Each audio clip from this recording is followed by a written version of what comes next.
जय हिंद दोस्तों। स्वागत है आप सभी का रुद्र आईएएस के ऑनलाइन प्लेटफॉर्म पर। मैं डॉक्टर अमित पांडे आप सभी का हार्दिक स्वागत और अभिनंदन करता हूं। तो बच्चों, जैसा कि आप सभी लोग जानते हैं कि हाल ही में क्रिकेट का एशिया कप यूएई यानी संयुक्त अरब अमीरात में आयोजित हुआ था, जिसमें भारत ने पाकिस्तान को हरा करके 9वीं बार एशिया कप जीतने में सफलता प्राप्त की। आप सभी बच्चों को पता ही होगा कि भारत के बाद सबसे ज़्यादा 6 बार यह कप किसने जीता है? श्रीलंका ने जीता है। लेकिन बच्चों, आपको ये भी साथ में पता है कि इस एशिया कप के साथ बहुत सारे विवाद जुड़े रहे और इसके कारण कई बार कई सारे पूर्व क्रिकेटरों ने यह कहा कि जल्द से जल्द एशिया कप खत्म हो जाए ताकि विवाद और ना बढ़ें। तो आप लोगों को यह पता है कि कौन कौन से विवाद इसके साथ जुड़े रहे हैं। लेकिन बेटा, मैं कुछ चीज़ें आप लोगों को बताना चाहूँगा। जैसे कि बेटा देखिए, भारत के ऊपर यह आरोप लगाया गया है कि भारत ने राजनीति का प्रवेश खेल के अंदर किया, अर्थात इसके पहले किसी भी देश की नीति राजनीति से प्रभावित होती थी, लेकिन वह चीज़ खेल में सम्मिलित नहीं की जाती थी। लेकिन क्या बच्चों ये बात सही है? तो बेटा, अगर आप गौर से देखेंगे ना, खेलों का इतिहास देखेंगे, तो यह बात आपको किसी भी तरीके से सही नहीं लगेगी। जानते हैं क्यों बच्चों? क्योंकि बेटा 1956 में, 1976 में, 1980 में, 1984 में, इसके अलावा 1988 के ओलंपिक में कई सारे देशों ने इन ओलंपिक खेलों का बहिष्कार किया था। और जानते हैं कि इनके कारण राजनीति के कारण ही। इनमें जो सबसे बड़ा विवाद है ना बेटा, वो जानते हैं किससे जुड़ा हुआ है? ये 1980 के मास्को ओलंपिक से जुड़ा हुआ है।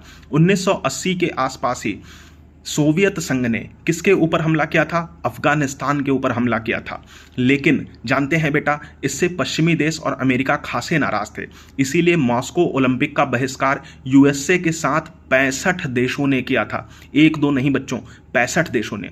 तो अगर खेल ही सब कुछ था, ठीक है, तो राजनीति के आधार पर उनका बहिष्कार क्यों किया गया? तो अगर भारत ने खेल में राजनीति की या किसी भी प्रकार का प्रवेश कराया, तो ये कोई आज के ज़माने की मतलब केवल पहली बार ऐसा नहीं हुआ है, पहले भी ऐसा हो चुका है। उसके बाद जानते हैं बच्चों, 1984 में जब लॉस एंजल्स में ओलंपिक आयोजित किए गए, तब उस समय सोवियत संघ के नेतृत्व वाले सभी देशों ने लॉस एंजल्स के ओलंपिक्स का बहिष्कार किया। तो वहां पर भी खेलों में राजनीति का प्रवेश किया गया। किसी भी देश की नीति बेटा उसकी राजनीति से ही प्रभावित होती है, चाहे विदेश नीति हो, चाहे कुछ भी हो। अब भारत के ऊपर अगर इतना बड़ा पहलगाम हमला हुआ था, तो क्या भारत ऐसे किसी देश के साथ कोई भी प्रकार का संबंध रख सकता था? तो नहीं रख सकता था। लेकिन अब यहाँ पर बात थी एशिया कप की।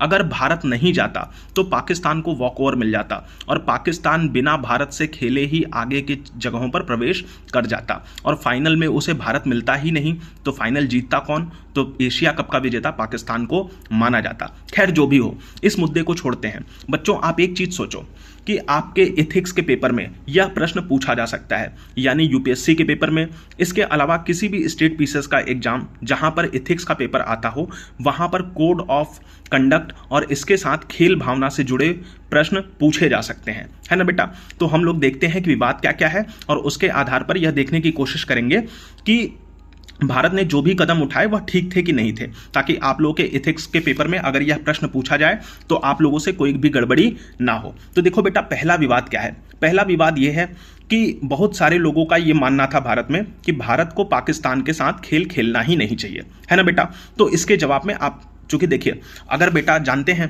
अगर भारत ने पाकिस्तान के साथ खेल नहीं खेला होता तब भी यह एक उचित निर्णय होता, है ना? मैं तो पर्सनली इसी पक्ष में था कि भारत को पाकिस्तान के साथ नहीं खेलना चाहिए था, लेकिन मेरे मानने या ना मानने से कुछ नहीं होता। अब चूंकि भारत खेल चुका है और आप एक ऐसी परीक्षा की तैयारी कर रहे हैं जिस परीक्षा में आपको बेटा किसके साथ खड़ा होना है? सरकार के साथ ही खड़ा होना है। आपको किसी भी स्थिति में बेटा सरकार के कदमों का विरोध नहीं करना है, आपको उनको जस्टिफाई ही करना है। क्योंकि देखिए, प्रशासन कैसे चलता है बेटा? प्रशासन में आपके अपने विचारों का महत्व नहीं होता।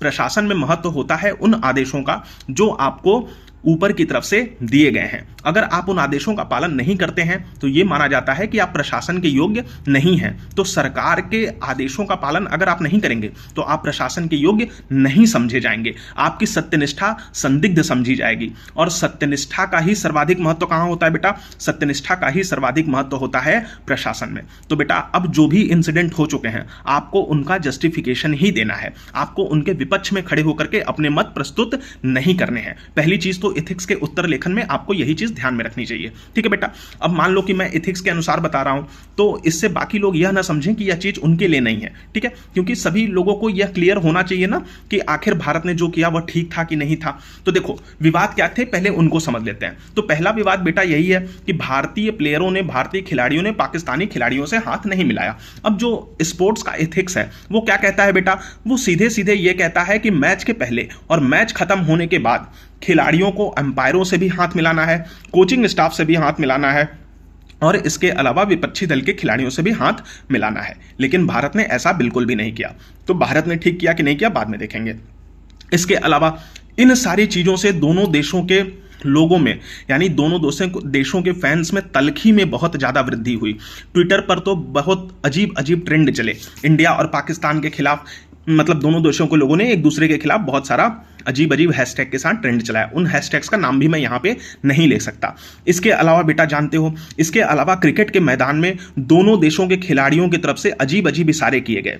ठीक है, पाकिस्तान के जो हैरिस राउफ नाम का प्लेयर था उसने 6-0 का इशारा किया। 6-0 का मतलब ये, कहने का मतलब ये कि उन्होंने हमारे 6 राफेल मार गिराया। भाई पाकिस्तानियों की गिनती कैसी है मुझे नहीं पता, लेकिन उनका गणित कैसा है ये मुझे पता चल गया। भारत के पास पहले 36 राफेल थे, आज भी 36 ही राफेल हैं, लेकिन पता नहीं कैसे वो कहते हैं कि 6 राफेल गिरा दिया। खैर जो भी हो, इसके बाद बेटा जानते हो सबसे बड़ा विवाद आया तब जब भारत मैच जीत गया। जैसे ही भारत ने क्रिकेट एशिया कप का फाइनल जीता, वैसे ही भारत के प्रधानमंत्री श्री पीएम मोदी ने एक ट्वीट किया और उस ट्वीट में यह लिखा था कि ऑपरेशन सिंदूर चाहे सीमा पर हो या क्रिकेट के मैदान में, दोनों जगह पे सफल हुआ है। यानी भारत दोनों जगह पर जीता है। ठीक है बच्चों, अब सोचो कि क्या प्रधानमंत्री जी को यह ट्वीट करना चाहिए था। तो अब बेटा देखो, अगर मुझसे पहले पूछा जाता या किसी से भी पहले पूछा जाता कि इस तरीके का ट्वीट क्या करना चाहिए, तो हमारा जवाब यही होता कि नहीं, इस तरीके का ट्वीट नहीं करना चाहिए था। केवल यही लिखा जाता कि भारत जीत गया, भारत को बधाई हो और हमारे खिलाड़ियों ने बहुत अच्छा प्रयास किया, बहुत अच्छी कोशिश की और वह कोशिश रंग लाई, इसके लिए सभी धन्यवाद के पात्र हैं। ठीक है, यह लिखना चाहिए था। लेकिन अब चूंकि लिख दिया गया है और मैंने आपको क्या बताया कि भैया आप एथिक्स के विद्यार्थी हैं, तो आपको सरकार के कदमों को जस्टिफाई ही करना है। तो आप खुद सोचो बेटा, पहली चीज तो मैंने आप लोगों को यह बता दी है कि भारत ने राजनीति का प्रवेश खेल में किया। ठीक है, लेकिन क्यों किया? ठीक है, तो क्यों किया उस पे आते हैं। पहले तो हम ये जान ही चुके हैं कि भाई इसके पहले भी खेल में राजनीति का प्रवेश विश्व के अनेक देश कर चुके हैं, भारत ने पहली बार ऐसा नहीं किया है। ठीक है, तो ये आरोप लगाना कि भारत ने पहली बार ऐसा किया, ऐसा बिल्कुल भी सही नहीं है। अब दूसरी चीज कि अगर भारत ने कर ही दिया और पीएम ने ऐसा, मतलब भारतीय प्रधानमंत्री श्री नरेंद्र मोदी जी ने ऐसा ट्वीट कर ही दिया, तो अब उसका क्या जस्टिफिकेशन हो सकता है। तो बेटा देखो बेटा, अगर ये चीज लिखने को आ गई ना तो आप सीधे सीधे लिखेंगे। ठीक है, कि भारत ने इससे अपनी विदेश नीति जाहिर की। और विदेश नीति क्या है भारत की? No to terrorism. क्या है बेटा? No to terrorism. अगर बेटा मान लो भारत ये एशिया कप नहीं खेलता और एशिया कप ना खेल करके वॉकओवर दे देता पाकिस्तान को, तो क्या होता बेटा? पूरे विश्व में क्या ये बात फैलती कि इस तरीके का कोई मामला है या पहलगाम इंसिडेंट नाम का कोई इंसिडेंट हुआ था? किसी को कुछ भी पता नहीं चलता। लेकिन बेटा देखो, जब ये सारी चीजें हुई, इतने विवाद उठे, तो इसके कारण क्रिकेट खेलने वाले सभी देशों को तो कम से कम इन विवादों का पता चला है कि नहीं। ऑस्ट्रेलिया को पता चला, न्यूजीलैंड को पता चला, वेस्ट इंडीज को पता चला, साउथ अफ्रीका को पता चला, Sri Lanka, Bangladesh, Scotland, England, Ireland, इन सभी देशों को, ट्रिनिडाड एंड टोबैगो, इन सभी जगहों के लोगों को पता चला कि नहीं पता चला। इसके अलावा नेपाल, ओमान, यूएई आजकल ये भी क्रिकेट खेलने लगे हैं, अफगानिस्तान, इन सभी देशों को किस इंसिडेंट के बारे में पता चला बेटा? तो पहलगाम इंसिडेंट के बारे में ठीक से पता चला। समझ में आया कि नहीं बेटा? ठीक। इसके अलावा अब देखो, अगर भारतीय प्रधानमंत्री श्री नरेंद्र मोदी जी को ले लो, तो बेटा उनके ट्विटर पे 108 मिलियन फॉलोवर हैं। ठीक है, कितने फॉलोवर हैं बेटा? 108 मिलियन से भी ज्यादा। ठीक, तो उनकी रीच कितनी बड़ी है, उनको विश्व के कितने देशों के लोग फॉलो करते हैं, कितने देशों के प्रतिनिधि फॉलो करते हैं। सबको ऑपरेशन सिंदूर का शब्द सुनाई पड़ा कि नहीं सुनाई पड़ा? बिल्कुल सुनाई पड़ा। इसके अलावा यह समझ में आया कि नहीं कि ऑपरेशन सिंदूर खत्म नहीं हुआ है, भारत ने अभी तक ऑपरेशन सिंदूर को खत्म नहीं किया है, ऑपरेशन सिंदूर जारी है। तो इससे यह भी समझ में आता है बेटा कि भारत का ऑपरेशन सिंदूर खत्म नहीं हुआ है। पहली बात कि भारत ने यह बताया कि हमारी विदेश नीति जो है वो नो टू टेररिज्म की की है। दूसरी चीज, भारत ने पाकिस्तान को पूरे विश्व के सामने एक्सपोज किया। तीसरी चीज, ऑपरेशन सिंदूर अभी तक खत्म नहीं हुआ है। समझ में आया कि नहीं बेटा? तो इस स्थिति में, ठीक है, इस स्थिति में आप सोच करके देखो कि भारत ने आखिर क्यों पाकिस्तान के साथ खेलना स्वीकार किया। केवल इसलिए खेलना स्वीकार किया ताकि विश्व के स्तर पर पाकिस्तान को एक्सपोज किया जा सके। और अभी जानते हैं, कुछ दिन पहले की ही बात है, ठीक है, कुछ दिन पहले की ही बात है, और पाकिस्तान के प्रधानमंत्री शहबाज शरीफ ने यूएन में ये भाषण देते हुए कहा कि हमारे 90,000 से ज्यादा लोग पिछले कुछ सालों में आतंकवाद से लड़ते हुए मर चुके हैं, और अगर हमने आतंकवादियों को नहीं मारा होता तो जानते हैं क्या होता? तो यूएई, अरे सॉरी, तो यूरोप और अमेरिका, इन सभी जगहों पर धमाके हो रहे होते। जानते हो, ये यूएन में कह करके आया है बंदा, तो उससे उसका दिमाग सोच लो कि भाई का दिमाग कहां पे है। ठीक है, खैर जो भी हो, लेकिन इससे ये तो हुआ कि पूरे विश्व को सारी की सारी बातें समझ में आई। तो अगर आपको एथिक्स के पेपर में लिखना होगा तो आप याद रखिएगा कि आपको सरकार के कदमों का विरोध नहीं करना है, आपको सरकार की नीति के साथ ही रहना है। समझ में आया बच्चों? तो जो भी हो, इससे भारत को कोई नुकसान नहीं हुआ है। लेकिन बेटा जानते हो अब भविष्य में क्या होगा? अब देखिए, इस समय अभी वुमेन वर्ल्ड कप शुरू हुआ है, ठीक है, आईसीसी का वुमेन्स वर्ल्ड कप शुरू हुआ है, और वो कहां पे हो रहा है बेटा? इंडिया में हो रहा है ना। उसकी कल ही उसका पहला मैच खेला गया है इंडिया और श्रीलंका के बीच में, और इंडिया जीत चुका है ना बेटा? ठीक, लेकिन जानते हो वो पूरा का पूरा वर्ल्ड कप इंडिया में ही ऑर्गेनाइज होने वाला था, लेकिन भारत की पुरुष टीम के आधार पे पाकिस्तान ने भी ये फैसला किया है कि हम भारत में कोई भी मैच नहीं खेलेंगे। और जानते हो, इस आधार पे पाकिस्तान की लड़कियों के सारे मैच कहां पर करवाए जा रहे हैं? श्रीलंका में करवाए जा रहे हैं। समझ में आया बेटा? तो इस चीज का भी आपको ध्यान रखना है, ठीक है। तो देखते हैं कि भविष्य में क्या होता है, और भविष्य में कोई भी अपडेट रहेगी तो मैं आप लोगों को जरूर बताऊंगा।